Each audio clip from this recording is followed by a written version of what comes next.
Hello friends, welcome to my YouTube channel TP Educare. दोस्तों, हम लोग पढ़ रहे हैं गंगा की सहायक नदियां और गंगा की सहायक नदियों के अंतर्गत ये अंतिम लेक्चर है। और इससे पहले हमने आपको 2-3 लेक्चर दिए हैं जहां पर हमने आपको गंगा नदी तंत्र के बारे में पढ़ाया था। ठीक है, और आशा करते हैं आपको चीजें समझ में आ गई होंगी। ये इस पर अंतिम लेक्चर है। आज हम 4 नदियों के बारे में बताएंगे। ठीक है, और ये नदियां आपकी गंगा की सहायक नदी हैं। तो इस प्रकार से गंगा नदी तंत्र अब हो जाएगा समाप्त। इसके बाद हम लोग पढ़ेंगे ब्रह्मपुत्र नदी तंत्र। ठीक है, और इसके बाद पढ़ेंगे दक्षिण भारत की नदियां। ठीक है, या दक्षिण भारत का अपवाह तंत्र। ठीक है, तो इस प्रकार से हम लोग धीरे धीरे ज्योग्राफी को आगे बढ़ाएंगे। और वैकेंसी आप देख रहे हैं कि राजकीय जो हमारे इंटर कॉलेज हैं, तो लोक सेवा आयोग से विज्ञापन जारी हो चुका है, आपको पता ही होगा। और अच्छी खासी मात्रा में वैकेंसी हैं। तो जो लोग तैयारी कर रहे हैं, ठीक है, और तो वो प्रॉपर तैयारी करें। और इसके लिए भी आपको समय से सीरीज उपलब्ध कराई जाएगी और प्रॉपर तैयारी भी कराई जाएगी।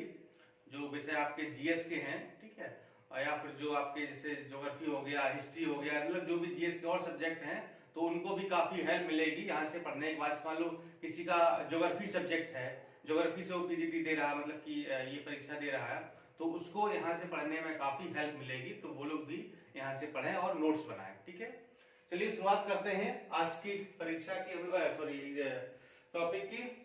तो आज की हमारी जो पहली नदी है गंगा की सहायक नदी, उसका नाम है गंडक।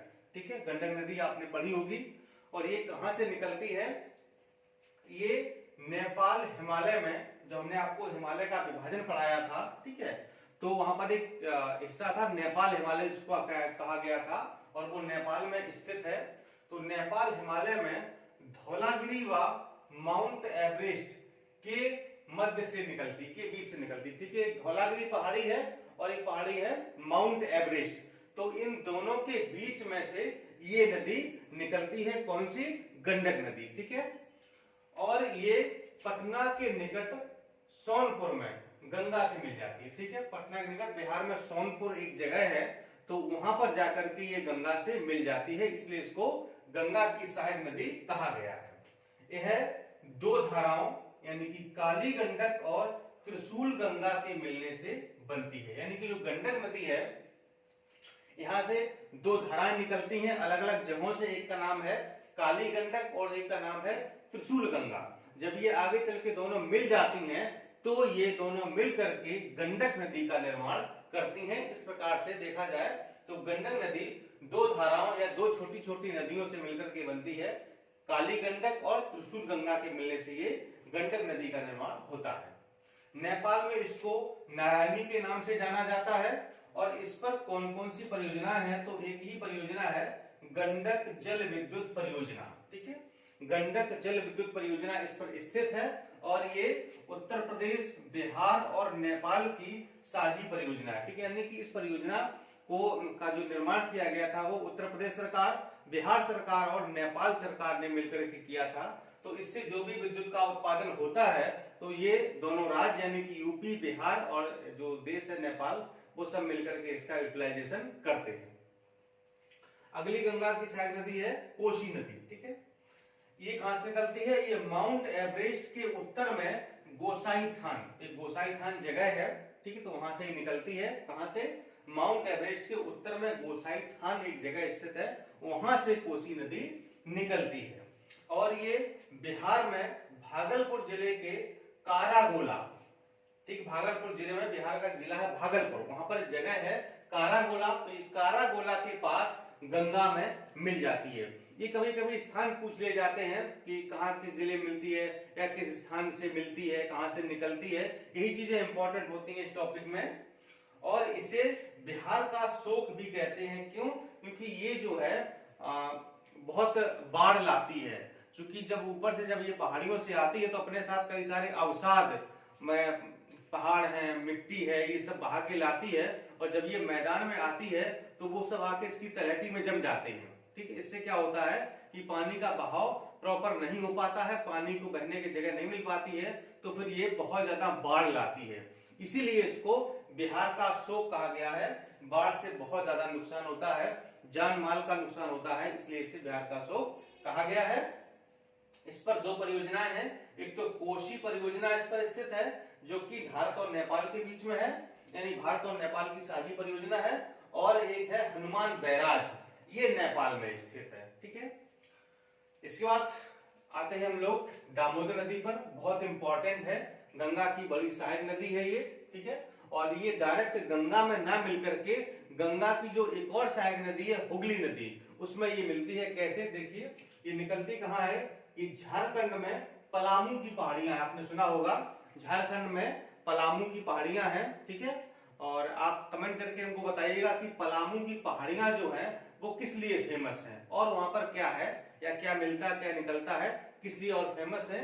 तो पलामू की पहाड़ियों से दामोदर नदी निकलती है और ये गंगा में ना मिलकर के हुगली नदी में ये मिल जाती है, अर्थात ये सीधे बंगाल की खाड़ी में नहीं गिरती है। ठीक है, तो ये हुगली नदी मिल जाती है, और हुगली क्या है, हुगली गंगा की एक वितरिका है या फिर सहायक नदी है। ठीक है, यानी कि हुगली नदी गंगा से निकलती है। ठीक है, इसे पहले बंगाल का शोक भी कहा जाता था। किसको, दामोदर नदी को। ध्यान दीजिएगा, कोसी नदी बिहार का शोक है और दामोदर नदी ये बंगाल का शोक है। कंफ्यूजन नहीं करना है, पता चले पूछा गया किसे बंगाल का शोक कहा गया है, आपने लगा दिया कोसी, ऐसा नहीं करना है। बंगाल का शोक दामोदर नदी। ठीक है, क्यों कहा जाता था, जब से इसमें दामोदर नदी घाटी परियोजना स्थापित की गई, यानी वही बात है ना कि बाढ़ बहुत लाती थी, पूरे बंगाल में बाढ़ फैल जाती थी, पानी भर जाता था, तो लोग जो है परेशान होते थे, फसलें डूब जाती थी, गांव के गांव डूब जाते थे, है ना, नुकसान होता था काफी। लेकिन जब से इसमें दामोदर घाटी परियोजना स्थापित की गई है तब से यह बाढ़ नहीं लाती है, और अब इसको बंगाल का शोक नहीं कहा जाता है, इसलिए पहले इसे कहा जाता था। ठीक है, तो इस दामोदर घाटी परियोजना के स्थापित होने से इसमें क्या पानी का एक जलाशय बन गया, एक परियोजना स्थित हो गई है। तो ये फालतू का पानी होता है, जो बाढ़ का पानी होता है, वो गांव में नहीं जा पाता, खेतों में नहीं जा पाता है, यहीं पर इसको एक परियोजना में इकट्ठा कर लिया जाता है जिससे कि विद्युत बनाई जाती है। ठीक है, या अन्य कामों में इसको प्रयोग में लाया जाता है। और जो ये दामोदर घाटी परियोजना है, ठीक है, ये किस पर आधारित है, तो अमेरिका में एक परियोजना है जिसका नाम है टेनेसी नदी घाटी परियोजना, टेनेसी वैली ये कॉर्पोरेशन। ठीक है, तो टेनेसी नदी घाटी परियोजना पर ये आधारित है, यानी कि जिस पैटर्न पर या जिस तरीके से ये परियोजना बनाई गई है उसी पैटर्न पर ये भी परियोजना दामोदर घाटी परियोजना स्थापित की गई। कहां पर, दामोदर नदी पर। ठीक है, तो इस पर यह परियोजना स्थित है, दामोदर घाटी परियोजना, और इस पर मैथान, तिलैया, पंचेत, कुनार आदि बांध भी बनाए गए। किस पर, दामोदर नदी पर। ठीक है, तो इस प्रकार आपकी दामोदर नदी अब बंगाल का शोक नहीं कही जाती है, पहले कही जाती थी, अब इस पर दामोदर घाटी नदी परियोजना स्थापित की गई है, जिससे कि अब ये बंगाल में बाढ़ नहीं लाती है, अब इसे बंगाल का शोक नहीं कहा जाता है। और अंतिम है गंगा की सहायक नदी महानंदा, महानदी ले दिया था, ये है महानंदा नदी। ठीक है, कहां से निकलती है, ये पश्चिम बंगाल में जो दार्जिलिंग की पहाड़ियां हैं ये वहां से निकलती है। ठीक है, और पश्चिम बंगाल में गंगा के बाएं तट पर मिल जाती है। ठीक है, यानी बंगाल से निकलती है और आगे चल के बंगाल में ही ये गंगा के बाएं तट पर मिल जाती है, और यह गंगा की अंतिम सहायक नदी है। इसके बाद गंगा में कोई भी नदी नहीं मिलती है और गंगा जाकर के बंगाल की खाड़ी में गिर जाती है। ठीक है, तो इस प्रकार आपने गंगा की सारी सहायक नदियों को पढ़ लिया। अब हम पढ़ेंगे ब्रह्मपुत्र नदी तंत्र। ठीक है, और इसके अलावा करंट अफेयर्स और इतिहास यानी कि मॉडर्न हिस्ट्री की कक्षाएं भी जल्दी प्रारंभ हो जाएंगी। ठीक है, करंट की तो बहुत जल्दी प्रारंभ होंगी और हो सकता है प्रारंभ हो भी गई हो। और इसके अलावा जो भी परीक्षाएं आ रही हैं, चाहे वो विधानसभा आरोह हो, लोक सेवा आयोग का आरोह हो, हाईकोर्ट का आरोह हो, ठीक, समीक्षा अधिकारी यानी, और जो लोक सेवा आयोग से भी जो राजकीय इंटर कॉलेजों में जो वैकेंसी आई है, तो सबकी तैयारी सामूहिक रूप से यहाँ पर कराई जाएगी। आप लोग को फोकस करना है जीएस पर, जीएस को आपको मजबूत करना है। सामान्य अध्ययन को जितना आप स्ट्रॉन्ग कर लेंगे उतना ही आपको हर परीक्षा में बेनिफिट होगा। ठीक है, बाकी हिंदी वगैरह है वो भी पढ़ाई जाएगी।